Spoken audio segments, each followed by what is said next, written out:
สบายดีเนาะพ่อแม่พี่น้องเนาะวันนี้เลยมาเที่ยววันเวียงเนาะเลยมาเห็นข้างที่ทำอิฐนี่นะมันมาเบิ่งนี่เนาะอันนี้แม่นมองพักเข้านี่นะมากับไอ้ตุ้ยนี่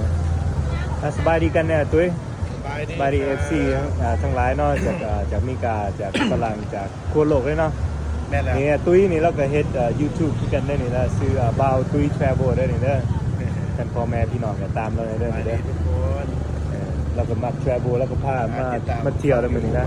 บ่าวตุ้ย Travel มาเที่ยวตอนนี้เขากับเห็นคำได้มาวังเวียงมาเล่นวังเวียงแล้วก็กำลังสิพากันซอกกินข้าว ไปกินข้าวเนาะค่ำน่ะไปกินอาหารดีๆแบบเนาะไม่จะปิ้งจะย่างและอาหารที่ว่า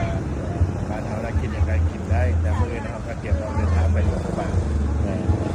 อันนี้โฮเทลเฮาเซาเนาะมองพักนี่เนาะเท่าไหร่นี่นะปีมื้อคืนนึงเท่าไหร่นี่คืนนึง$10 10 ล้านบ่อ๋อโอ้มีแต่ทัวริสต์มาหลายจัง lot of tourists and